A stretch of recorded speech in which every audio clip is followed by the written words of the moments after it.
Assalamualaikum warahmatullahi wabarakatuh. Teman-teman semua, ini ada video yang sangat menarik untuk kita simak bersama-sama, di mana Bung Fahri Hamzah menjelaskan secara detail terkait dengan isu yang saat ini menjadi perbincangan banyak orang, yang menjadi perbincangan bahan obrolan di halayak ramai, teman-teman, utamanya di X atau di Twitter, terkait dengan dinasti politik, human rights, dan Asian value.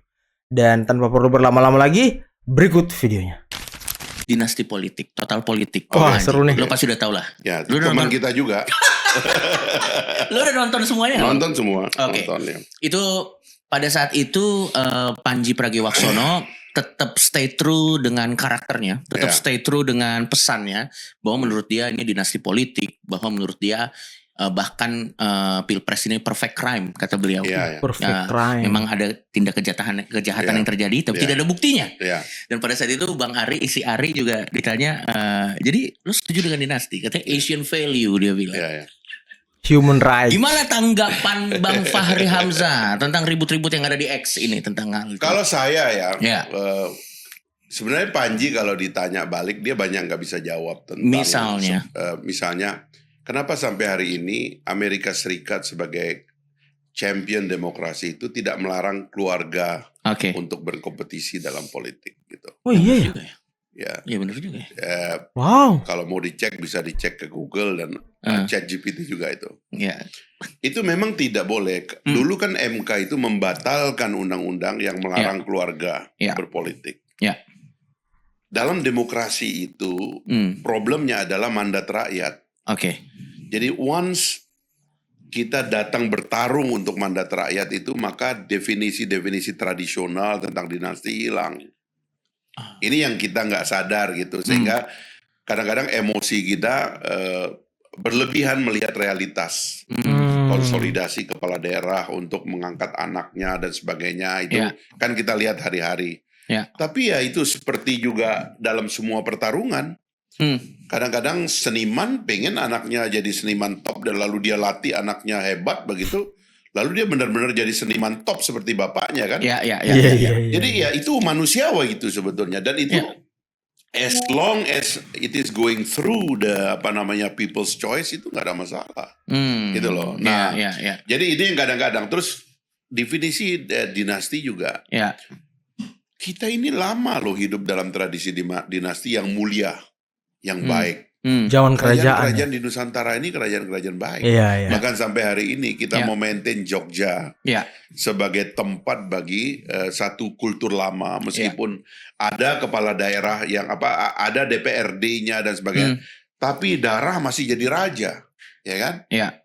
Sultan Jogja berikutnya adalah ada anak daripada Hamengkubuwono. Dan seterusnya kan kita tetap bertahan dalam pengertian artinya memang dinasti itu juga nggak ada masalah. Kan kita ini problemnya adalah korupsi, nepotisme, KKN.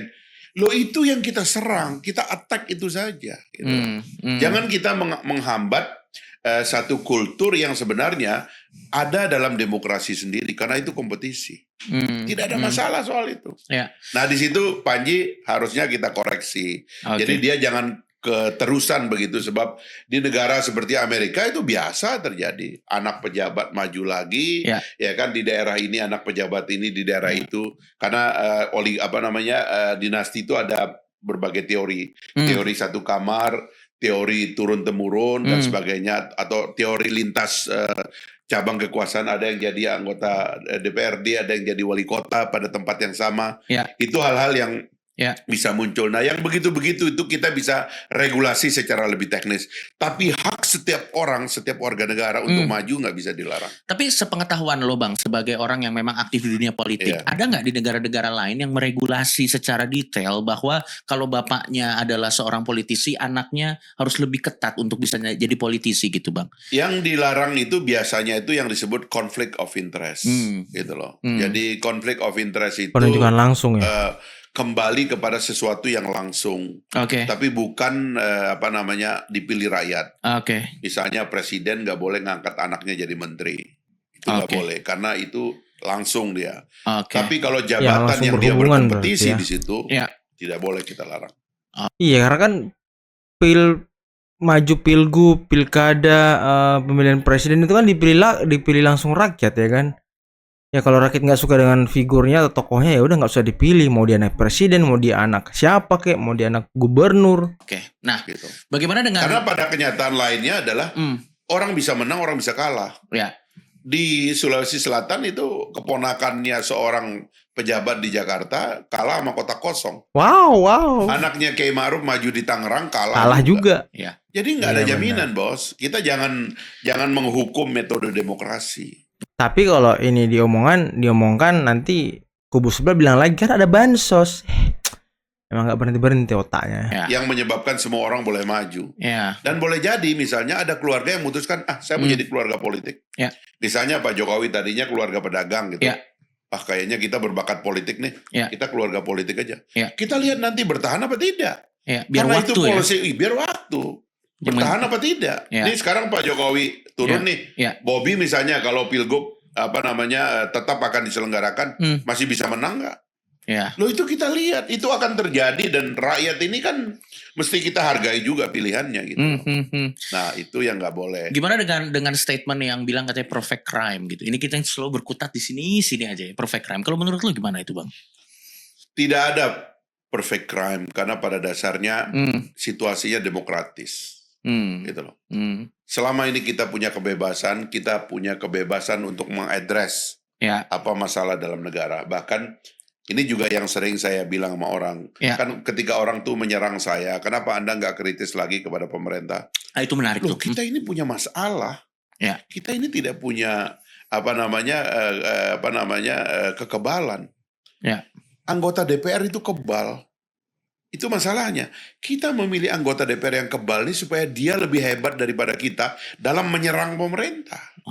Jangan kita ini, jangan Coki dan saya yang tiap hari cari makan ini yang dibebankan itu gitu loh, bos. Iya kan? Buat apa kemarin kita nyoblos mereka? Lu orang tuh harus tahu bahwa gua nyoblos lu itu supaya lu nyerang pemerintah karena lu nggak bisa dikriminalisasi. Bisa dikriminalisasi dengan cara lain, ya kan? Kalau memang melanggar yang ini. Iya dong. Tapi kalau dia cuman karena dia melawan pemerintah nggak bisa, bos.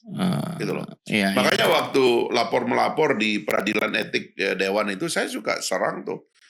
Kalau orang karena berpendapat di dalam gedung DPR nggak boleh dilaporkan. Undang-undang ITE, saya berkali-kali dilapor undang-undang ITE dalam waktu jadi anggota Dewan. Saya tulis surat ke polisian. Kamu baca undang-undang ini pasal sekian, anggota Dewan punya kekebalan. Nggak boleh. Akhirnya balik tuh surat. Gini Bang, gue penasaran juga nih. Lu kan berkali-kali pasti ada di perdebatan yang panas. Entah itu di dalam gedung atau di luar gedung gitu. Pernah baper gak Bang? Kayak misalnya pulang gitu, habis itu lo healing ke Bali gitu. Enggak. Gak pernah? Lu ngejaga supaya bisa memisahkan mana perasaan personal lo. Karena kan kadang gini, permasalahan banyak orang, dan ini banyak terjadi sama teman-teman gue. Saat ideologinya dan personal dia itu udah jadi satu, Bang. Jadi dia gak bisa, saat ideologinya terserang, seolah-olah itu sudah jadi serangan personal gitu buat dia. Nah pasti gue yakin lo sering banget ada di diskusi-diskusi yang panas. Dan bahkan mungkin sampai tanpa, ya karena terbawa suasana teriak-teriak atau segala macam. Itu gimana biar lo bisa ngejaga ini tidak menjadi racun yang makan lo pelan-pelan gitu. Mungkin ini bisa tips juga buat tahun-tahun pertama saya di Dewan, saya pernah naik meja. Nanti cari videonya masih ada tuh. Hampir berkelahi. Naik meja ya kan. Wah lucu banget. Wow. Gara-gara saya tahu ini ada setting menyerang pemerintah, tapi di belakang ini ada motif transaksi gitu. Jadi karena saya tahu, saya stop dan saya agak marah begitu. Ini namanya juga murid baru ya waktu itu. Pada waktu itu. 2004 lah baru terpilih jadi anggota Dewan gitu. Saya masih SMA waktu itu. Naik meja kita hampir berkelahi lah. Tapi lama-lama saya sadar bahwa ini hanya perdebatan mulut aja kan. Intinya satu, jangan pernah take it personally. Jangan pernah semua ini dianggap pribadi. Itu aja. Itu aman buat kita udah. Jadi nggak ada yang pribadi. Tapi ini gara-gara ini juga saya jadi punya masalah kadang-kadang. Kenapa Bang? Kadang-kadang jadi nggak terlalu romantis. Iya, nggak terlalu romantis. Itu berbahaya itu. Iya. Nah itu kadang-kadang kalau turun ke keluarga kadang-kadang itu jadi masalah juga. Maka kita perlukan keluarga itu untuk membuat kita tetap jadi manusia. Bagus tetap banget romantis, point of view-nya. gitu. Karena kalau kita terlalu terlarut dengan situasi pekerjaan, kita jadi jadi perang bos. Di Dewan itu saya hari pertama masuk politis mendefinisikan ini adalah perang. Yang saya bisa ditembak, bahkan pribadi bisa diserang. Wow. Karena itu harus ada kewaspadaan tinggi. Nah, ketegangan itu kadang-kadang, itu kalau keluarganya lemah, kita merusak keluarga. Jadi ya kita berharap kita dengan anak kita itu nggak boleh punya hierarki. Dengan istri itu nggak boleh punya hierarki. Dia boleh melakukan apa saja dan dia boleh menegur. Nggak ada yang namanya pejabat di rumah, nggak ada. Nah teman-teman, itulah tadi penjelasan singkat padat jelas dari Bung Fahri Hamzah terkait dengan Asian value, dinasti politik, dan human rights yang belakangan ini menjadi perdebatan, menjadi perbincangan di halayak maya, utamanya di X, teman-teman. Dan menurut saya penjelasan Fahri Hamzah tadi sangat baik, cukup cukup menjelaskan apa yang ingin didengarkan mungkin sama orang-orang yang menolak dinasti politik. Ya, yang paling jelas tadi ya, ini kan dipilih rakyat, bukan penunjukan langsung seperti menteri dan segala macam. Ini dipilih rakyat. Kalau rakyat memilih dia, ya udah, rakyat fine-fine aja dengan dia sebenarnya.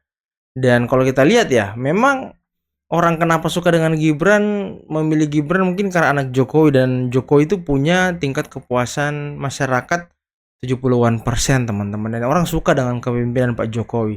Dan kalau itu turun ke anaknya, ya mungkin saja gaya kepemimpinan dia nanti sama dengan Joko Widodo, teman-teman. Dan ini menarik. Fahri Hamzah menjelaskan bahwa kita dulu hidup di zaman dinasti politik yang sangat mulia sebelum kemerdekaan. Pas penjajahan, kerajaan-kerajaan inilah yang berjuang melawan Belanda, teman-teman. Dan ini sebuah fakta yang tidak bisa dibantah. Dan lagi, ternyata Amerika Serikat tidak melarang dinasti politik. Karena kalau kita pikir Amerika kan juaranya demokrasi, teman-teman. Oke, mungkin cukup sekian dulu video kali ini. Jangan lupa like, subscribe, and share videonya. Akhir kata, bila taufiq wal hidayah. Wassalamualaikum warahmatullahi wabarakatuh. Bye-bye.